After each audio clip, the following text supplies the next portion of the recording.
Dr. Tifa mengungkapkan kekhawatiran mendalam terkait status hukum yang disandangnya. Tifa menilai dirinya terancam mengalami penyanderaan status sebagai terdakwa dalam waktu yang sangat lama di persidangan pokok perkara pasca Hakim Pra-Peradilan memutuskan gugatannya tidak dapat diterima atau NU. Tim hukum Dr. Tifa pun akan melanjutkan langkah hukum termasuk mengajukan pra-peradilan kedua berkaitan dengan penggunaan pasal 32 dan 35 Undang-Undang ITE yang disebut tidak relevan dengan perkara yang dihadapinya. Dan ia menilai penerapannya merupakan bentuk overcharging. Dr. Tifa juga menyatakan akan menempuh langkah judicial review ke Mahkamah Konstitusi terkait penerapan pasal 32 dan 35 Undang-Undang ITE. Bayangkan, akan terjadi sebuah penyanderaan saya sebagai terdakwa selama bertahun-tahun untuk akhirnya dimenangkan coba. Nah itu juga materi kedua yang nanti akan kami judicial reviewkan pada MK. Ya, jadi kita akan terus berjalan secara paralel demi untuk tegaknya keadilan dan kebenaran di bumi Indonesia tercinta ini. Ya, jadi itu perjuangan bukan karena kami ingin mengulur-ngulur. Jadi intinya ketika pra-peradilan kami ditolak karena persoalan administratif, ya sudah. Kami mengajukan pra-peradilan kami yang kedua karena ada pasal selundupan 3235 yang harus diuji terlebih dahulu sebelum sidang pokok perkara. Ya, kalau kemudian dinyatakan diterima, alhamdulillah, artinya 3235 tidak relevan untuk di pokok peradilan kan. Tetapi kalau kemudian ditolak, ya sudah kita akan maju, kita akan kita fight, akan kita pertarungkan akan kita melawan, akan kita terus melakukan perlawanan di sidang pokok perkara. Tifa pun menegaskan pihaknya siap melawan dakwaan jaksa dalam sidang pokok perkara di Pengadilan Negeri Jakarta Timur. Dari Jakarta, Salam Pulungan, Irian Syah Wahyudi, Fihir Fauzia, iNews melaporkan. Sementara itu, Roy Suryo kembali mengajukan gugatan pra-peradilan untuk kelima kalinya. Ya, kali ini pra-peradilan tersebut berkaitan dengan permintaan ganti kerugian atas proses hukum yang sebelumnya dinyatakan tidak sah.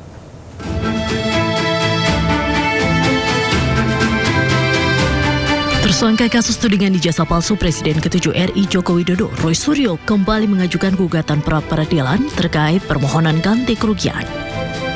Dalam pra-peradilan jilid kelima ini, Roy menarik Kementerian Keuangan sebagai pihak termohon. Roy mengatakan permohonan pra-peradilan tersebut telah didaftarkan ke Pengadilan Negeri Jakarta Selatan. Namun ia belum mengetahui jadwal persidangan karena perkara tersebut baru saja didaftarkan. Pra-peradilan kelima tersebut tak lepas dari hasil putusan pra-peradilan jilid 3 tentang ganti kerugian, yang mana hakim menyebut pra-peradilan tersebut tidak diterima karena tidak adanya pihak Kementerian Keuangan sebagai pihak termohon. Rapid kelima sudah kita daftarkan. Sudah kita daftarkan. Apakah akan tetap berlangsung atau tidak? Tunggu tanggal mainnya, jadwal sidangnya.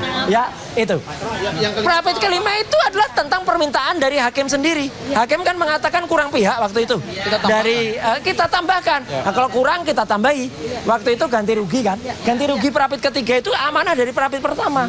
Rapid pertama kita disuruh membuat ganti rugi. Oke, kita buat di rapid ketiga. Rapid ketiga ditambahkan pihak. Oke, kita tambahkan di rapid kelima. Jadi kalau ini ditolak, ya lucu juga, ya. Dia yang minta, kau yang memulai, kau yang mengakhiri. Oke, ya. Satu, pihaknya cukup satu. Roy Suryo pun menegaskan pengajuan gugatan pra-peradilan jilid 5 ini tidak untuk memperlambat persidangan pokok perkara dugaan fitnah dan pencemaran nama baik terkait tudingan ijazah palsu Jokowi yang akan digelar di Pengadilan Negeri Jakarta Timur. Dari Jakarta, Tim Liputan iNews melaporkan. Pemerintah merencanakan alokasi anggaran subsidi energi sebesar 272 triliun dalam rancangan anggaran pendapatan dan belanja negara 2027. Ya, nilai tersebut mengalami peningkatan sebesar 20,1% dibandingkan tahun ini. Pemerintah merencanakan alokasi anggaran subsidi energi sebesar 272,9 triliun rupiah dalam rancangan anggaran pendapatan dan belanja negara atau RAPBN 2027. Nilai tersebut mengalami peningkatan sebesar 20,1% dibandingkan dengan angka proyeksi tahun ini yang berada di angka 227,25 triliun rupiah.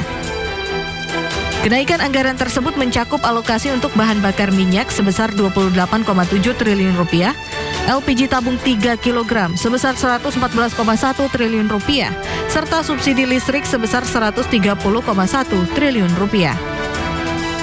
Adapun peningkatan ini dipengaruhi oleh sejumlah parameter termasuk pergerakan nilai tukar rupiah terhadap dolar Amerika dan harga minyak mentah Indonesia. Pemirsa, kenaikan harga komoditas daging sapi melonjak hingga Rp150.000. Ya, naiknya harga diduga karena stok dari distributor menurun sejak 2 bulan terakhir. Ya, harga pangan bahan protein, salah satunya daging sapi, melonjak hingga Rp150.000 per kilogram sejak Idul Adha. Angka ini berada di atas harga acuan penjualan pemerintah sebesar Rp140.000. Selain faktor permintaan yang tinggi sehingga stok menipis, diduga membuat harga dari distributor mengalami kenaikan.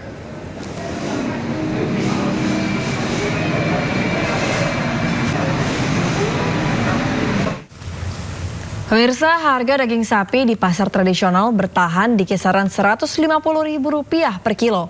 Harga ini belum turun sejak momen Idul Adha lalu. Ya, untuk mengetahui informasi terkini dengan kenaikan harga daging sapi, sudah ada Anissa Rizkia dan juru kamera Sadu Santo di Pasar Kebayoran Lama, Jakarta Selatan. Ya, Lala? Betul. Ya, selamat pagi Anissa. Berapa persen ini kenaikan harga daging sapi di sana dan apakah ini berdampak pada penjualannya?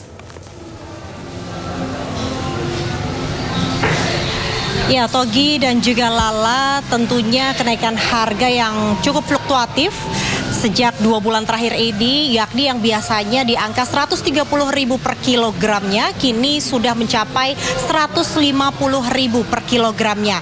Tentunya hal ini dikeluhkan oleh sebagian para pembeli begitu yang mereka biasanya membeli asupan protein berupa daging sapi di salah satu pasar yang ada di wilayah Jakarta Selatan, yakni Kebayoran Lama.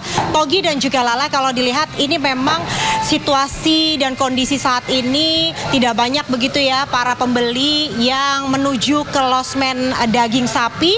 Namun saya akan berbincang langsung dengan salah satu pedagang yang ada di sini. Bapak Rubinto menjadi salah satu pedagang daging sapi di sini.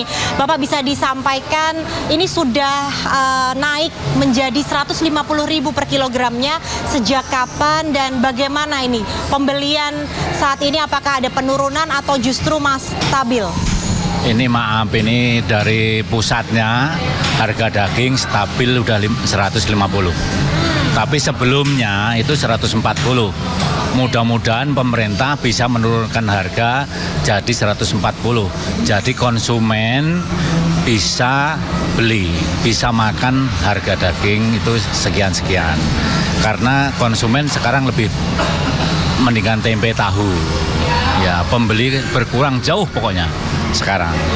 Nah, komoditas yang dipilih tempe dan juga tahu. Namun sebagian konsumen ini masih bertahan membeli daging sapi. Hingga kini, Pak, berapa penurunan omset yang dirasakan oleh pedagang sapi Bapak terutama berjualan di Kebayoran Lama ini? Kalau Saya seluruhnya pedagang Bayoran Lama ya, itu mencapai 60% turun gratis. Jauh. Sebelumnya itu 30% udah lumayan, 80% lumayan. Sekarang 60% itu turun gratis. Konsumen sama sekali. Gitu. Kemudian apa siasat yang Bapak lakukan sampai saat ini bertahan menjadi penjual daging sapi? Apakah Bapak juga memberikan diskon atau potongan harga begitu, atau ada harapan begitu Pak yang ingin Bapak utarakan? Ya, kalau saya mudah-mudahan harapan pedagang Bayoran Lama ya, seluruh pedagang mudah-mudahan harga daging turun. Jadi bisa konsumen bisa stabil. Bisa banyak. Ya, jadi nggak ada turunan, nggak ada naiknya, jadi stabil gitu. Boleh dijelaskan Pak, 150 itu yang bagian apa saja? Bagian paha semua, ini begini, ini paha, ini paling mulus, paling bagus, ini 150.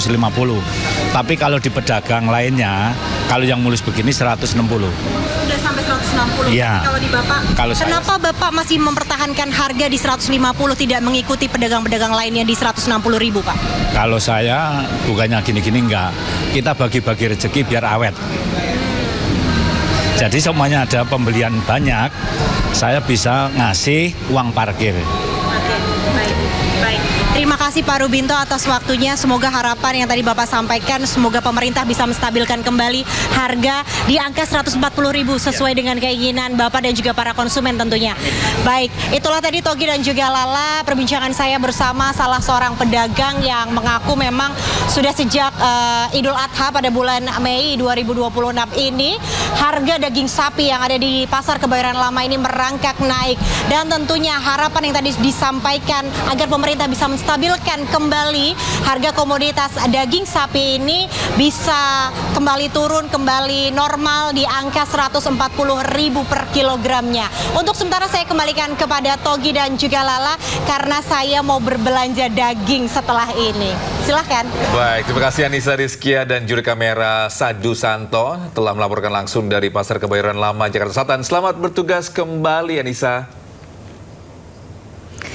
Pemirsa, Turki kerahkan ratusan kendaraan lapis baja dan puluhan tank baja menuju Suriah. Informasinya usai jeda.